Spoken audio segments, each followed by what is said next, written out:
Let's stream on Sunday. No, that's not advice of what to do to prevent cystitis, but it's what you need to do to win your fantasy basketball matchup. Michael Bolton. Thanks, Josh. It's Michael Bolton here, and it's time for another episode of the Locked On Fantasy Basketball Podcast. Let's get to it. Let's get to it, indeed.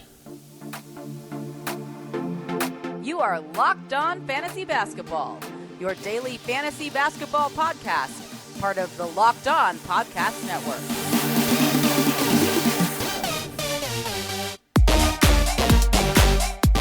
Hello and welcome to the Locked On Fantasy Basketball Podcast, brought to you by Basketball Monster. My name is Josh Lloyd, and if you preferred Ross Faulkner footies over Sharon's, well, I don't know why you're watching this show.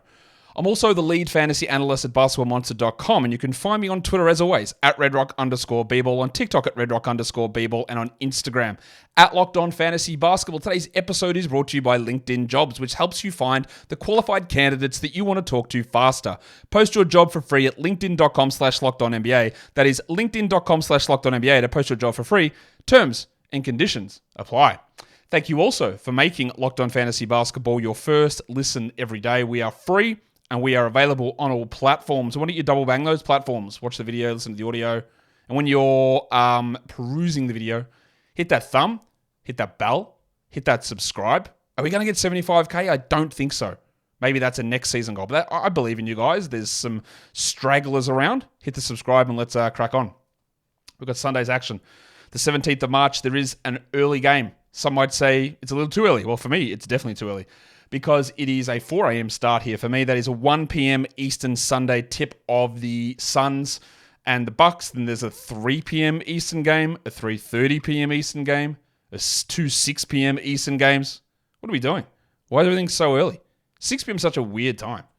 I don't know. Maybe it's not. I know it's Sunday, but that's annoying. For those of us here in Australia, think about me, NBA. When you're trying to get your lineups set for the last day of the matchups, you got to be up early. You'll be ready to go.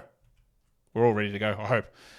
So let's talk about the games. The first one is the Phoenix Suns and the Milwaukee Bucks. That is the early one. That is the 1 p.m. Eastern game. The Suns, I'm not in that schedule at the top, by the way. You can safely assume that every team is playing Sunday, so I'm not writing that on the schedule. We know this. What I'm looking at now is, when we're talking about these teams, how do they then project for the following week? So the Suns and the Bucks, only 3 games, and annoyingly, they don't play Monday or Tuesday next week. The Suns go Wednesday, Thursday, Saturday. The Bucks go Wednesday, Thursday, Sunday. So that's obviously after Sunday, a little bit of a gap. So if you're prioritizing adding a Buck or a Sun, which I hate saying team names are singular like that, a Bucks player or a Suns player, I think because when I started doing fantasy basketball and I worked for RotoWire, one of their style guide things is you do not say that. You do not say a singular of a team name. You say they play for the Suns. You say they're from Milwaukee. You say they're a Suns player. You don't say in his time as a Sun. And that's always stuck with me. So now it annoys me. Sidebar.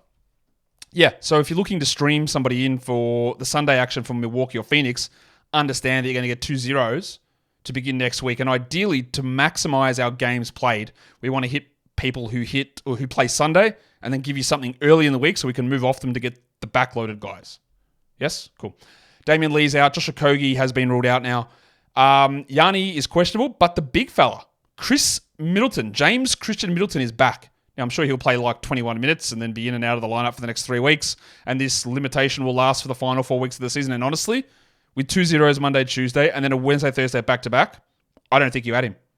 I know it's controversial because he was rolling as a top 50 guy before the ankle injury. He's missed 16 games, Middleton. You add him for 21 minutes on Sunday, cool. You sit on a 0 for Monday, Tuesday. Does he then sit Wednesday and get another 0? Or does he play Wednesday, sit Sunday, or sit Thursday, you get 2 games next week? Not worth it. It's not worth it in fantasy playoffs. Roto, no problem. Add him, run him off the bench. It's going to be rough, though. I don't think I would bother with it. Leaky Beasley is questionable. He missed the last game. Now, he'd been getting a little bit of a bump with mids out, but we know that Beasley's a stream guy, and the stream value is not apparent here, given he may not play and the schedule. Chris Livingston and Marshawn Beauchamp. Livingston is out. Beauchamp is questionable, and we do not care because Glenn Rivers doesn't play them. Who's on my radar? Kevin Durant. I was talking about how Durant's been a little bit disappointing the other day. Someone said, man, Josh just talks the most amount of garbage ever. Durant's been disappointing. Yeah, he has. I think, anyway, because he's been running as a top 7 player all season, and he's like 25th over the last 3 weeks. To me, that's a bit disappointing. It's not terrible. It doesn't mean you drop him. It doesn't mean he's bad. It just means he's been down. He's been disappointing. And you've got a first-round guy who starts giving you third-round value in the playoffs. It's annoying. It's a little bit down. So I want to see him turn that back around. And I also want to see Middleton. Because again, he was starting to look close to Middleton. Not whatever, the middle of Middleton, which we'd been seeing for 2 years. So what does he look like here? Eric Gordon got the boost last game over Royce O'Neal, one of the most disastrous streams you could get. O'Neal couldn't hit shots. And then he played 15 minutes while Gordon played 26 or whatever last game. So does Gordon get that boost again? And I've got Patrick Beverley there as a potential boost. Now that is really only if Leaky Beasley is out. I guess that he would start, or they could go to Crowder and Middleton together. But man, when you're banking on Jay Crowder to do anything, you're in real strife. The next game is the Miami Heat, Detroit Pistons. We saw this game yesterday. We talked about that already. They just matched up, and they've got a really interesting and identical schedule for next week. They go the prime schedule, Monday, Wednesday, Friday, Sunday, both teams. So 4 games, evenly distributed, pretty good. Hero is out, reevaluated in 1 to 2 weeks. John Armstrong. Get that garbage out of here! What a disaster season this has been from Hero. Just a terrible year. Nikola Jovic, Little Chungus, he's been starting. He's out. Kevin Love is out. Jimmy Butler is questionable. Cade's probable. Asar's illness continues to be a problem. I don't know what he's actually got. I'm guessing he's got like a significant lung infection, triggered the asthma, and now he just can't get better from it. And Quentin Grimes with his knee is out again.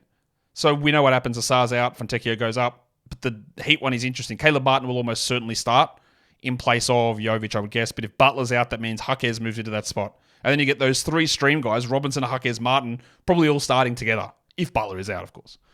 So Caleb Martin was great last game. And with Jovic out, I would say Caleb is a pretty strong option here. I don't know how long Jovic is out for, but there's good value here in Caleb.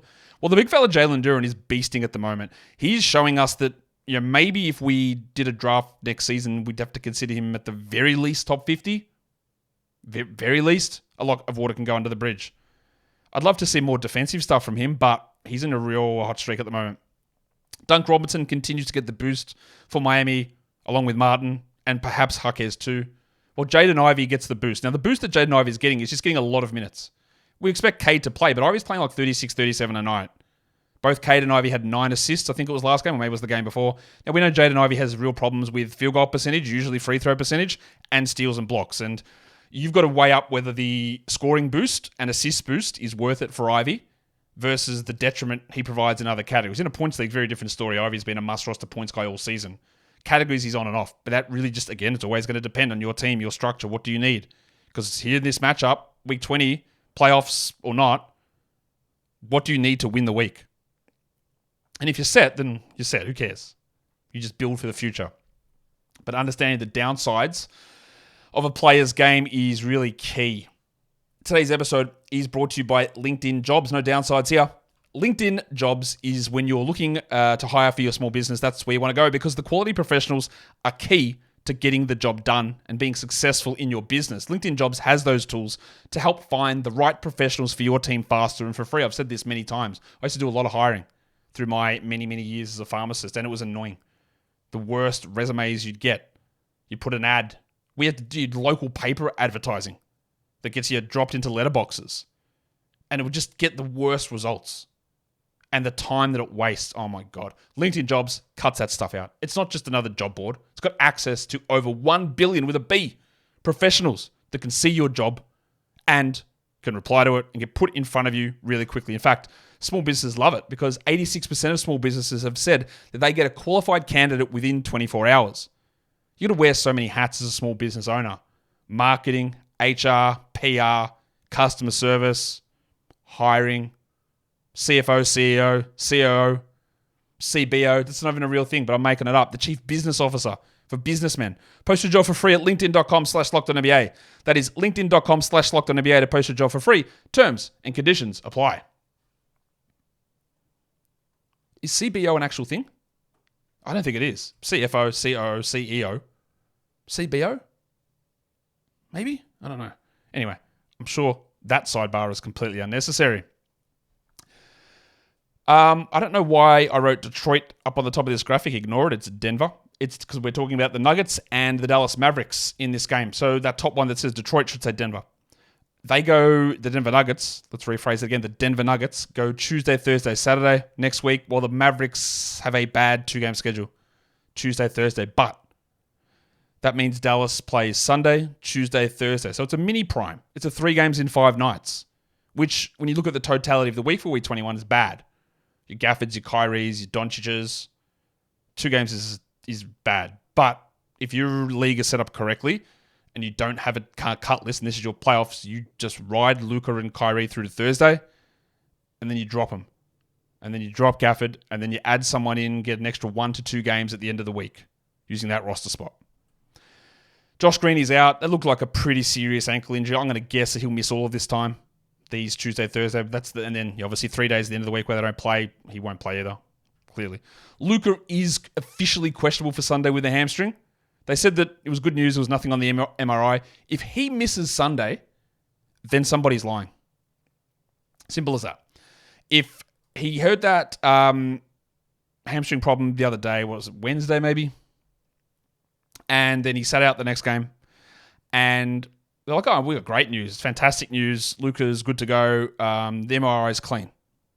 I'm already getting a little spidey sense of like, why is he questionable for Sunday then? But if he sits when the MRI is allegedly clean, and that's been soreness is lasting 5 days, well, that feels like a hamstring strain. And that feels like Tuesday then becomes in jeopardy and Thursday becomes in jeopardy. Fingers crossed. Dante Exum's also popped up as questionable, so he would get an increased load, giggity, if Green was out. Otherwise, it's Timmy Hardaway who got that. He's been dreadful for months, and then with Luka out, he was great. So does he step in if Green and Exum are out? Maybe. What are we watching in Denver? Aaron Gordon. It's been a real roller coaster, I think, for Gordon this season. I'd like to see a little bit more consistency, but this Nuggets team, there's really nothing to talk about fantasy-wise. Tim Hardaway is what I want to watch in Dallas. Does that get him cracking again? Because he was playing 15 minutes a night. And then Luka was out and he started, the shots went in, the shots got up. It's great. Because he was in that group of guys that we look at as a points and 3 streamer. And with Leaky Beasley questionable, with Norman Powell's leg rooted, the Bogdanovic dealing with an illness, like with these injuries to those guys in that key group, if Tim can get back and play 27 minutes, he's back in the mix. Remember when he was favourite for 6th man of the year? Him and Cole Anthony to start the year. Christian Brown is getting a little bit of a boost at the moment, but honestly, I don't care. He's a bad fantasy player, but he's getting a little bit of a boost, but that might last nothing. No games at all. And Dan Gafford obviously getting that big boost in Dallas. The turnaround there has been stark. I don't think he's going to run at this rate that he's done for the last 3 games. But I'd love to see how they continue to use the minutes with him, Lively, and Kleber. Do we ever get a switch back the other direction? Does Gafford have any hope of holding down Jokic? Well, nobody does. But how they use him, I really do want to watch it. Yeah, just so, because I'm a masochist. I love to feel pain. That's a masochist, isn't it? Or is that a sadist? And a sadist likes to inflict pain. I like to feel it. Toronto taking on your Orlando Magic. Both these teams obviously play Sunday. And then the Raptors go Wednesday, Friday, Saturday. So a 2-game break. Ugh. The Magic go the mini prime. They have Tuesday, Thursday, Saturday. So it's every second game, but it's only 3 days and they don't play Monday, which is all right. I'd rather have that than have the 2 games sitting there where no one plays, which is what Toronto has. The only injuries at the moment, or absences, because it's not an injury for RJ Barrett, is RJ Barrett is out. I'm going to rule him out all week. I think he's probably out. I don't know. I would say it's more likely that RJ Barrett's out for the season than it is that he plays this week. Obviously, with the tragic passing of his brother. DJ Carton remains out too. What do I want to watch on the Raptors? Jonte Porter. Now, this man's field goal percentage, he's a center, yeah? So you go and look at this can't be right. Why is he shooting 40%? Well, because he is. He takes 58 or 60% of his shots from 3. He can't hit 2s. His 3-point percentage is low. So it's bad. But in last game, what did he miss? All 4 of his shots and scored 0 points. But he had rebounds, assists, steals, and blocks. And that's what he does. That's why he's an intriguing fantasy guy, because he can do it across the board, apart from shoot. So we watched Jonte's role, which was great. He played minutes alongside Olynyk last game. Wendell Carter Jr. is also on a really strong run. I believe he's a top 65 player over his last 5 games, which is in stark contrast to anything he's done all season. So while he's rolling, we get excited about it. Boosted guys, Gaz Trent was amazing over the weekend. I'm a little worried about how they distribute minutes here. How does he play? Does he just play all the way through? I don't know. We know what Trent is. He's a points and threes guy who, if it doesn't fall, Tim Hardaway, then he's useless. But at the moment, it looks good. And then Jalen Suggs, they've made him the point guard now. That is great for his value. He still is borderline at times, but that boost is key. A few more assists, more consistency in minutes as well for old mate Suggsy. The Boston Celtics and the Washington Wizards. We spoke about this a long time ago. And by a long time, which is a long time in the NBA, like a week or so ago, saying the Celtics had a stinking 2-week grouping of schedule here. The games all look great. Look at all these games that Boston plays. But 3 sets of back-to-backs. And they're so far ahead of everybody. And there's so many bad teams in this schedule that they are going to sit blokes. And this is the second one of these, and it's happening. Let's talk schedule. They play Sunday, Monday, obviously. Then Wednesday, and then guess what? Friday, Saturday, back-to-back. It stinks. Washington have the weekend back-to-back, and then they do the mini prime, the Tuesday, Thursday, Saturday, which is pretty good. It's not awesome, but it's pretty good. Porzingis is out again on Sunday with his hamstring. No idea whether he plays on Monday or not. Maximum Derek White is out on Sunday as the Celtics fans, listen up. Come a bit closer. Come closer. I'll come closer to you. You guys are load managing. You guys suck. Load managers. Wow, what a disgrace to the game and the fans. Celtics, you are disgusting with your load management. Of course, I'm joking, but Celtics fans get so defensive when you say that they've been load managing blokes all year. Because they have, and they should. So Derek White is out. Tatum of Brown have popped up as questionable. Drew Holiday's not on the injury report. I would say with Jaylen Brown's sacroiliac strain, Jason Tatum's ankle problems, they probably sit one of these 2 games. They're against nobodies. And Horford's got to play Sunday and sit Monday, which means Horford's got a 2-game week next week. Because he's not playing both Wednesday, Friday. You might be able to get, is Horford going to be worth a hold if he plays Wednesday and Saturday? Probably not. Rashawn Holmes is playing on Saturday for the Wizards, but I don't know whether his injured toe will allow him to play the back-to-back. I kind of think it will, but I don't know. Tyus Jones is not going to play on Saturday. He's still doubtful at the time of me recording this, but he won't play. So I would say that I've listed him questionable. He's probably more a QD, a doubtful side of questionable. So, yeah, who knows? And we don't know what they're doing in terms of... let's check. Have they announced a lineup for that yet? To see who actually jumps in and replaces Tyus. They have not, so I don't know who's going to start in that spot. Marvin Bagley will be out, I'm guessing. And Landry Shamet will be out. What's on my radar? Sam Hauser, last time we had the back-to-back rests, he was great. And there's another opportunity here with Tatum and Brown on the injury report. You would think that there is a chance that Brown sits 1, Tatum sits 1, meaning Hauser plays 30 minutes across both games. That's a great stream. And then Peyton Pritchard's in a sensational spot because Derek White and Porzingis are out. So normally if White was out, you just have Horford start. But Horford's already starting. So I think Pritchard's going to start here. And does Drew then sit the game on Monday? And then Pritchard gets another start? Quite possible. Rashawn Holmes also probably getting the boost if he starts, if he plays on Sunday, and some real value. Hauser, Pritchard, maybe Cornette, Holmes. There's a lot of value popping up in this one. The Nets and the Spurs, not as many injuries to talk about in this game. Brooklyn is coming in off the back-to-back. So they play Saturday, then they play against Sunday. So the Wizards, actually. And then we talk about their schedule next week, Tuesday, Thursday, Saturday. The Spurs go Tuesday, Friday, Saturday. So 1 game in the first 4 days of next week for San Antonio, and then a back-to-back. Now, Wembanyama's minutes are pushing up, so I'm not really worried too much, but you never know. At the moment, the only bloke injured who's not out for the season is Chetty Osman, who's been dealing with an ankle problem. He may sit, he may not, and I don't really care. The Nets are on a back-to-back, like I said. I want to watch Devin Vassell because they're just giving him 36 minutes a night. And remember last year, the nonsense with him getting injured, having surgery, coming back, starting, coming off the bench. It was just dreadful. I was a little bit worried about what they're going to do with him this year. They are letting him roll. He feels like a consistent top 40 player. And I want to see that continue. Who's getting boosted? Well, Dennis Smith's getting that boost with Benny Simmons out. Some nice value in streaming him in for those defensive numbers. And then Julian Champagnie is getting something as well. We saw Keldon Johnson's minute drop last game. We saw Champagnie play more than Malaka Branham. There's an absence of Osman. So we're getting a little bit more Champagnie. 30 minutes of Champagnie, whenever that happens, will be at least 12-team adjacent. At least. And we saw that last season as well. Today's episode is brought to you by Stitch Fix. You know, when you put on some nice threads, some sexy duds, that you get a confidence boost. You look good, you feel good. That's the mantra that I wish that I lived by. With Stitch Fix, you can, because they've got professional stylists that are there to serve you. You tell them your style preference, your size preference, your budget, and they put things together.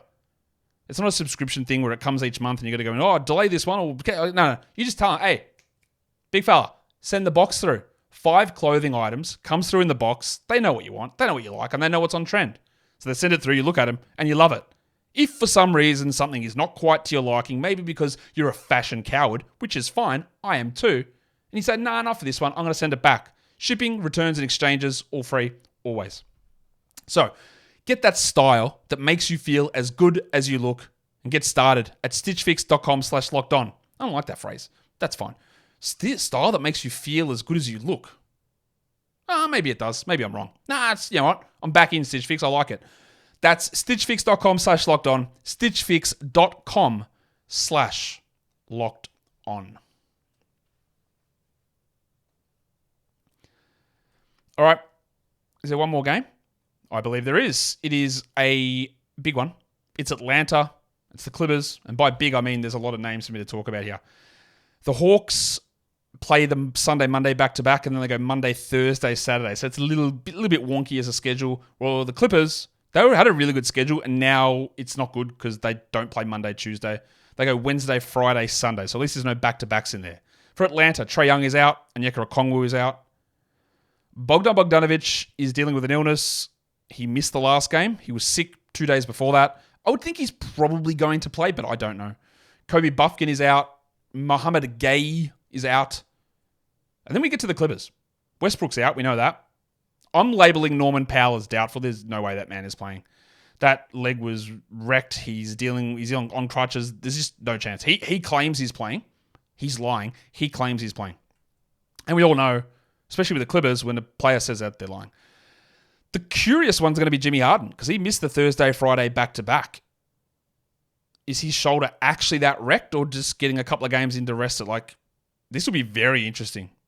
Because if Harden misses this one, you don't drop him, but we get into the stage where, hey, that's great to have Bones, although last game wasn't. But then they don't play for 2 days, so how's that a hold? But you could have Powell, Harden, and Westbrook all out, and they're all guards. For the Hawks, Jalen Johnson returned, pretty good minutes, inefficient. He can't afford to miss a single game from here on out if he wants to be eligible for Most Improved. Now, I don't think he'll win Most Improved. I hope he does because I've got money on it. But he can't afford to miss another game. So we'll see. I think he probably plays, but I don't know. And then there's Bones Highland, who last game was bad. The Thursday was good. Both of those without Harden. We know who Bones is, right? He'll get you some points. He'll hit some threes. He'll get assists. We just want 30 minutes, and we want him to shoot more than 34%. So who's getting boosted? Well, it continues to be DeAndre Hunter, and this man is a stereotype of himself. No, a caricature of himself. We've said it all along. What he is he's a points player. He gets points.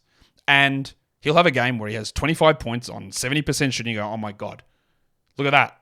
25, 1-1 with 0 steals and 0 blocks on 70% shooting. Then, of course, the next game, he takes 20 shots, he shoots 30%, and he has 12, 1-1 with 0 steals, 0 blocks. So it's the, it's the Kelly Oubre with somehow less defensive stats. He's always worth looking at. You never want to trust it long term, even with Bay out, but it can pop off at any point. For the Clippers, I do think Terrence Mann gets a boost. Now, it's probably not enough for me to consider adding, especially with the big hole in the start of the schedule. But if Powell is out, if Harden is out, he has to handle the ball. He has to take on more scoring responsibilities, unless they're leaning into BJ Boston, which I don't think they are. So there's, Terrence Mann might get a little bit of a bump there. Let's take a look at the schedule. We did a whole Week 21 preview show earlier today, so you can go check that out. But let's look at this one now. There are 4 teams playing the back-to-back Sunday to Monday. It's the Hawks, the Celtics, the Pistons, the Heat. We already talked at length about the Celtics. Pistons and Heat got a really good schedule next week. And the Hawks, not that worried about Jalen, but got to be a little bit worried. And Bogdan, of course. What about the next 4 nights? 3 games in 4 nights. It's Boston, it's Detroit, it's Miami. That's Sunday, Monday, Tuesday, Wednesday. There are 7 teams that play 1 game in the next 4 nights. A very light start to the week. Charlotte, Chicago, Houston, the Lakers, The Pelicans, the Knicks, and the Thunder. 1 game in 4 nights. They're always looking at +2.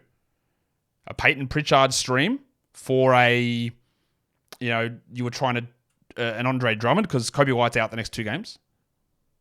So he's got to miss Saturday's game, and then the Bulls have 1 in the next 4 after that. But getting in a Peyton Pritchard, getting in a Simona Fontecchio or Isaiah Stewart, getting a +2 in games matters. So Charlotte, Chicago, Houston, the Lakers, Pelicans, Knicks, Thunder. So Jacques Landau, haven't seen how he's done in Saturday's game yet, but 1 game in 4 nights makes it a little bit tougher in the playoffs to hold. And men probably is worth it though. If we look at the next 6 days, we've got 3 teams, the same 3, that play 4 games in 6 nights. Boston, Detroit, Miami. No hero, we know this. Extra load on Cunningham, and we know the Celtics story. And then there are 4 teams that play 2 games in 6 nights. Actually, I lie. There are 5 teams that play 2 games in 6 nights because the Hornets have 1 game in 6 nights. 1. Yeah, they play Tuesday, and that's it. So starting Sunday, they play Tuesday. Sunday through to Thursday. Sunday through to Friday, they play 1 game on Tuesday. It's really hard to hold anybody, including Miles Bridges. Then it's the Bulls, Rockets, Lakers, Knicks, and Thunder.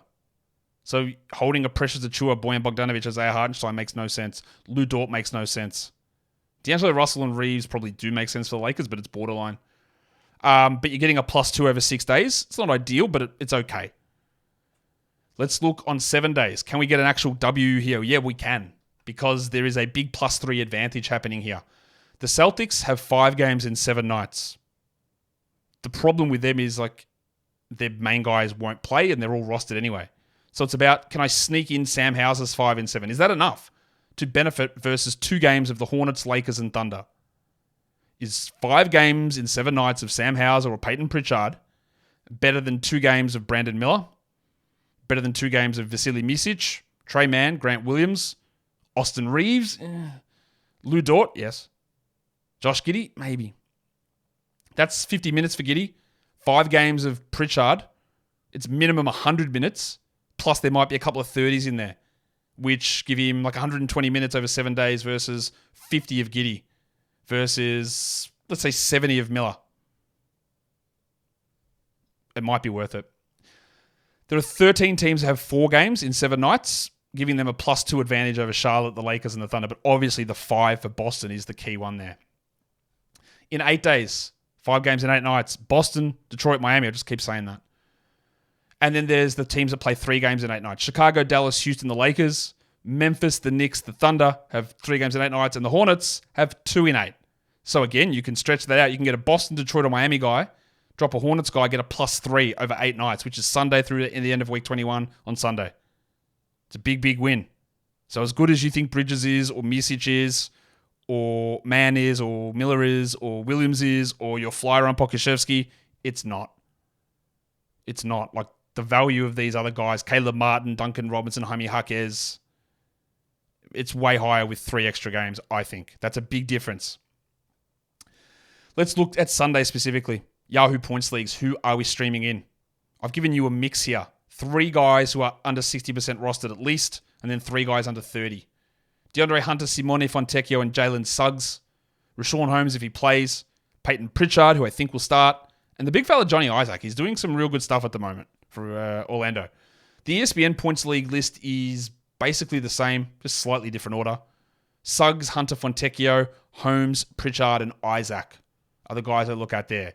Now, we are in a category league here, and we are looking to stream the individual categories. So I'm going to give you 6 names for each category for today because getting your stream in for this day in your specific categories is what's important. Same sort of idea. 3 guys who are probably standard league, and then 3 guys under 30. Unless the guy under 30 sits at the top of my projections. So for points, DeAndre Hunter, Simone Fontecchio, Duncan Robinson. And then deep as we go to Peyton Pritchard, Caleb Martin, and I know he stunk lately, but grade A Dick is a nice deeper league guy, at least, who should have an okay opportunity. For 3s, we're looking at Duncan Robinson, obviously, Gary Trent, Simone Fontecchio, Grady Dick, Bones Highland, who would boost even further if Harden's out, and Gaz Harris in Orlando. He's getting 26, 27 a night. For rebounds, Rashawn Holmes sits atop if he plays. Isaiah Stewart's there, Al Horford's there, John Isaac, Bruno Fernando, and Blunty himself, Jim Wiseman. For blocks, we just go to big men stats again. John Isaac is right there. I got Luke Cornett, but I don't know. Because it could be Cornett or it could be Holmes. Oh, no, not Holmes. Tillman. Jeez, wow, that was out of nowhere. Yeah, Cornett or Tillman. They sort of rotate those guys in and we don't really know. The one you'd really look for is Cornett is if Porzingis is ruled out Monday, because then Horford will be out Monday as well. Then you're really leaning into Cornett. Derek Lively, Al Horford as blocks guys, Bruno Fernando, and then Rashawn Holmes, obviously, if he is available. For assists, I'm going to Marcus Sasser in Detroit, Jalen Suggs, Peyton Pritchard, Bones Highland, Dennis Smith, and Bruce Brown. Some assists, stream guys. For steals, we go to Gaza Trent. We go to Jalen Suggs, Kentavious Caldwell-Pope. They're your standard league type guys. And then deepers, we go to Dennis Smith, Gary Harris, and Jonte Porter. Pretty good steals guy for a big man. For field goal percentage, Derek Lively sits atop of that list. Luke Cornett and James Wiseman, all pretty relatively low rostered players. Rashawn Holmes, Mo Wagner can be a decent field goal percentage player, even though he's playing limited at the moment. And then Tom Bryant. Yes, the tank. With no Kevin Love, no Jovic, he's going to get the backup minutes behind Bam. And he's been putting up serviceable numbers. For free throw percentage, we go to DeAndre Hunter, Kentavious Caldwell-Pope, Malaka Branham, Grade A Dick, Duncan Robinson, and Tim Hardaway Jr. is the last name on that list. And guys, that's the end of the streaming show. So go ahead and give it the old thumbs up, give it the subscribe, ring the bell, leave a 5-star review on the audio platforms, and we're done. Thank you so much for listening, everyone. See ya.